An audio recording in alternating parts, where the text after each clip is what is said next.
તો આ તરફ નર્મદા જિલ્લામાં ભારે વરસાદ બાદ ખોરવાયેલા રસ્તાઓની તાત્કાલિક મરામત ત્યાં પણ હાથ ધરાઈ છે। મરામત કામગીરી શરૂ કરવામાં આવી છે, જેમાં રાજપીપળા અંકલેશ્વર માર્ગ સહિત અનેક માર્ગો પર પેચવર્કની કામગીરી હાથ ધરવામાં આવી છે।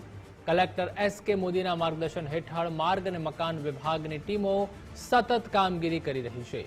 રસ્તાઓનું સમારકામ શરૂ થતા લોકોને પણ રાહત મળશે। તો સુરત બાદ વધુ એક સારા સમાચાર નર્મદાથી પણ આવ્યા છે કે તંત્ર સફાળું જાગ્યું છે, કારણ કે ગઈકાલે પણ ખૂબ જ ગોઝારી ઘટના જે પાદરા બ્રિજ વાળી બની ગઈ, તેમાં પણ અત્યાર સુધીમાં 13 લોકોના મોત નીપજ્યા છે। ત્યારે હવે તંત્ર જાગ્યું છે, કારણ કે ગુજરાત ફર્સ્ટ દ્વારા પણ રિયાલિટી ચેક અલગ અલગ જિલ્લા તેમજ તાલુકામાં કરાવવામાં આવ્યું હતું કે ક્યાં રોડ રસ્તા બ્રિજ ખખડધજ સ્થિતિમાં છે, તે અહેવાલ પણ અમે ગઈકાલે બતાવ્યા હતા। ત્યારે આજે તંત્ર સફાળું જાગ્યું છે અને જે પણ ખાડા પડ્યા છે રોડ રસ્તા ઉપર તેને તાત્કાલિક સમારકામ કરવામાં આવી રહ્યું છે, પેચ વર્ક કરવામાં આવી રહ્યા છે।